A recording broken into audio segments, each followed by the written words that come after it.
எல்லா அரசியலில் அந்த யாரெல்லாம் நாங்கள் வந்து ஏறக்குறைய 35-40 ஆண்டு காலம் தமிழக அரசியலே தொடர்ந்து சாதாரணமான உண்ணாவிரத போராட்டங்கள், ஆர்ப்பாட்டங்கள் என்று பல்வேறு விதமான சமூக குழுமைகளுக்கு போராட்டம் நடத்தி மக்கள் இயக்கத்தின் மூலமாக பிரபல்யப்படுத்த ஒரு கட்சியையே வந்து அவர்கள் ஒதுக்குகிறார்கள் என்று சொன்னால் அவர் மிகப்பெரிய சமுதாயத்தை சமுதாயத்திற்கு அந்த சமுதாயம் அரசியல் அதிகாரத்துக்கு வந்துவிடக்கூடாது, இந்த சட்டமன்றத்தில் பிரதிநிதித்துவம் கூட பெற்றுவிடக்கூடாது என்ற காழ்ப்புணர்வு.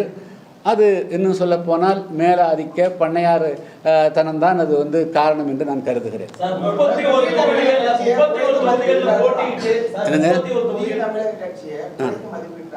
நிச்சயமாக வந்து அதாவது குறைத்து வந்து மதிப்பிடுவதற்கு எந்த விதமான ஆதாரம் கிடையாது. 2024 2 வருஷத்துக்கு நாடாளுமன்ற தேர்தலில் தமிழ்நாட்டில் நீங்கள் பார்த்தீங்க அப்படின்னா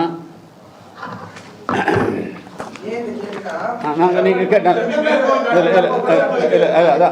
அதாவது இல்லை 2024 2 வருஷத்துக்கு முதல்ல நடைபெற்ற நாடாளுமன்ற தேர்தலில் தேசிய ஜனநாயக கூட்டணி பிஜேபி, அமமுக மற்ற சில கட்சிகள்லாம் சேர்ந்து ஒரு அணியாகவும், அதிமுக, தேமுதிக, எஸ்டிபிஐ, புதிய தமிழகம் உள்ள கட்சிகள் தனி அணியாக நின்னோம்.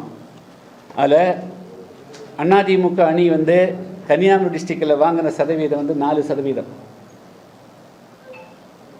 தூத்துக்குடி டிஸ்ட்ரிக்டில் வாங்கின சதவீதம் 13.2%, திருநெல்வேலி அது வந்து அதிமுகவுடைய கோட்டையாக இருந்த பகுதி, அதில் வந்து 8.4% தான் அவங்க ஓட்டு வாங்கிக்கிறாங்க. தேனியில் 13.6% தான், ராமநாதபுரத்தில் வெறும் 9.2%, தென்காசியில் 22.1%. அது நான் போட்டியிட்டேன், தென்காசியில் நான் போட்டியிட்ட இடத்துல. விருதுநகரில் இவங்க போட்டாங்க, தேமுதிக போட்டிட்டாங்க, அவங்க 35.8% வாங்கிக்கிறாங்க.